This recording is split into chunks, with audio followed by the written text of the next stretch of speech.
Hi everybody, Tom here. Pardon the sunglasses on this very bright Wednesday.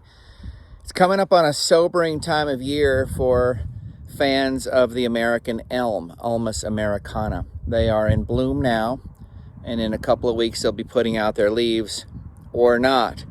This one is out in Ankrum, New York, and it's a favorite of mine. I've been watching it for several years, and unfortunately,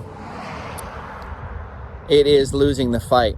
It is blooming now, and you can see up in the tips of a few of the branches still have enough vascular flow for this tree to make a push. But Dutch elm disease is a fungus, and what it does is it if you will, to use some human anatomy here, it clogs up the arteries. It radically conflicts vascular flow in the tree's circulatory system. So those straws, we usually talk about it in terms of straws coming from the root system all the way up through the trunk, out the leaders, out the branches, all the way out to the buds, are clogged up, just like hardening of the arteries.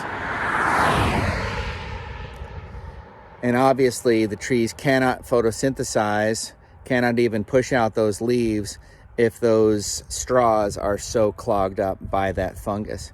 So it's one of those many pathogens that kills its host, and it just doesn't make sense, but here we are. And it's been true for many, many decades since Dutch elm disease came here in the early 20th century from overseas. It's a worldwide problem, continues to be a problem here in the States.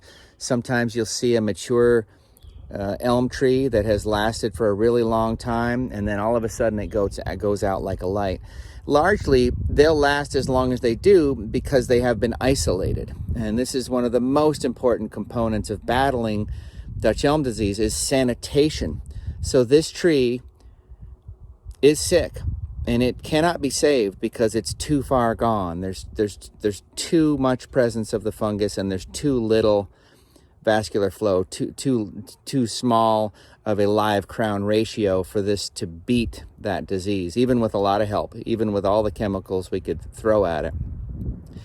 Others can be saved, and we do that all the time, but this one should unfortunately be removed, because if it's not removed, the elmbark beetle, both the European and the American native elmbark beetles who feed sustainably on American elm, they're not the problem, they're just the vector. But they'll come along, they'll get a snack, and they'll make their way to the next innocent victim. Fortunately or unfortunately, those innocent victims are further and further apart because there are so many dead elm trees. So again, that's why some of them last for a long time. But Dutch elm disease seems to find a way, and we're losing more trees all the time. So if you have an American elm tree, if you know of one, especially if it's a community tree that's for the betterment of all, including wildlife, of course, let's try to figure out a way to protect it as a community. We do have some tools at our disposal. This one, unfortunately, is a goner, and it's going to be an expensive removal for a community or for a state or for a county, whoever's highway this is.